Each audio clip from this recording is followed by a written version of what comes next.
When Lexi Brown of the Los Angeles Sparks caught wind of Ice Cube's staggering offer to Caitlin Clark, an offer rivaling NBA salaries, her reaction was immediate and pointed. Earning just over $80,000 this season, Brown saw the NBA-level deal for a still NBA player as a slap in the face to the rest of the WNBA.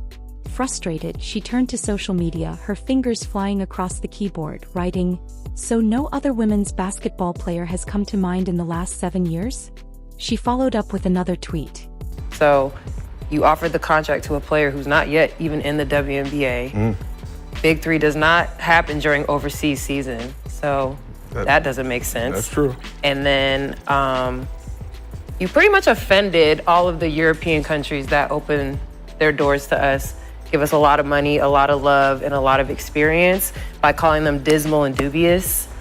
And there are some very beautiful countries that we have the opportunity to go play in. So, I mean, if you're gonna say that it's for that, then stand on that, but I don't think... Instead of supporting the women's league that already exists, let's do this in the middle of the NCAA tournament. Men are hilarious. Brown's words quickly sparked controversy, and she took her grievances further on the Gill Arena show, openly questioning the logic behind offering such a contract to an amateur.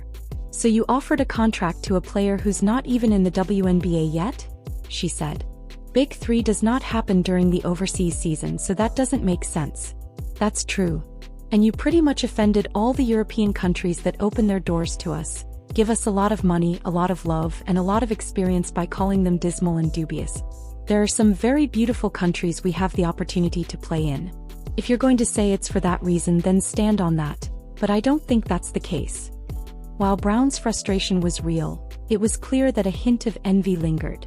Clark had become a household name almost overnight, captivating audiences with her skills, charisma, and star power, the Taylor Swift of women's basketball. Her games sold out and were broadcast nationally, turning every court she stepped on into a stage. Brown, accomplished as she was, had never reached that level of fame. Her tweets about Clark's offer introduced her to a wider audience, but they also highlighted the growing divide between recognition and talent in women's basketball. The first time Brown and Clark faced each other in the WNBA, the tension translated onto the court. At the packed Crypto.com arena when the Sparks played the Indiana Fever, Clark wasted no time.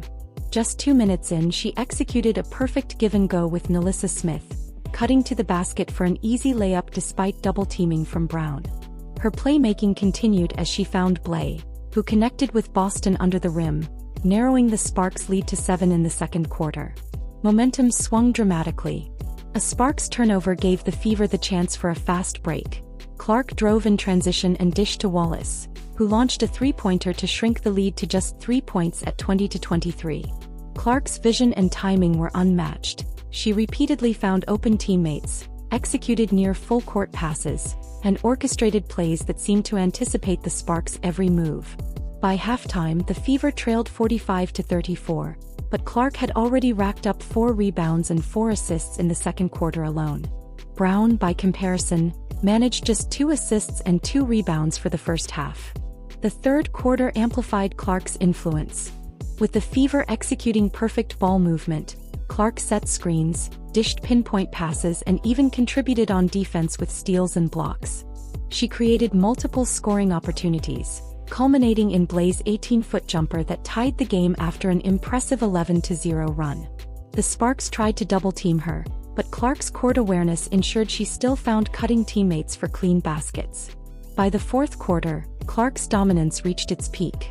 With 2:30 left, the Fever led by 5 points. Wallace found Clark again, giving her the space to operate. She launched a deep 3 over Brown, extending the lead to 6 points. Clark's poise under pressure was evident in the closing moments. Facing one-on-one matchups, she hit step-back threes and found teammates for crucial layups, finishing the game with 11 points, 10 rebounds, 8 assists, and 4 steals, a near triple-double.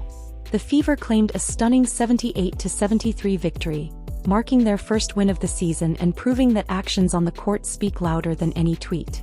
Brown, meanwhile, finished with 5 points, 5 rebounds, and 3 assists, facing the reality of a loss that stung both professionally and personally.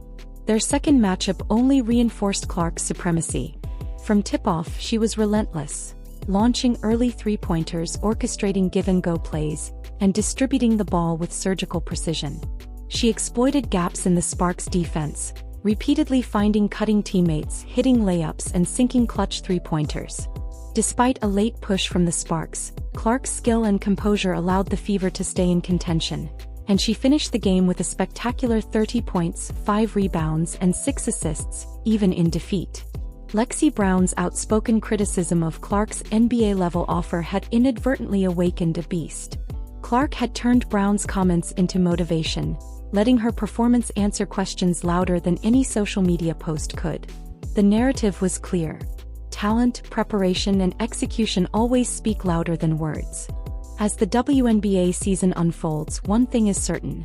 Caitlin Clark is a star whose light shines brightest when challenged, and for Brown, these head-to-head matchups are a powerful reminder that skill on the court outweighs the loudest commentary off it. If you enjoyed this breakdown of Clark's dominance and the Sparks Fever showdown, make sure to hit the like button, subscribe, and stay tuned for more basketball stories and deep analyses from Mr. Warlog.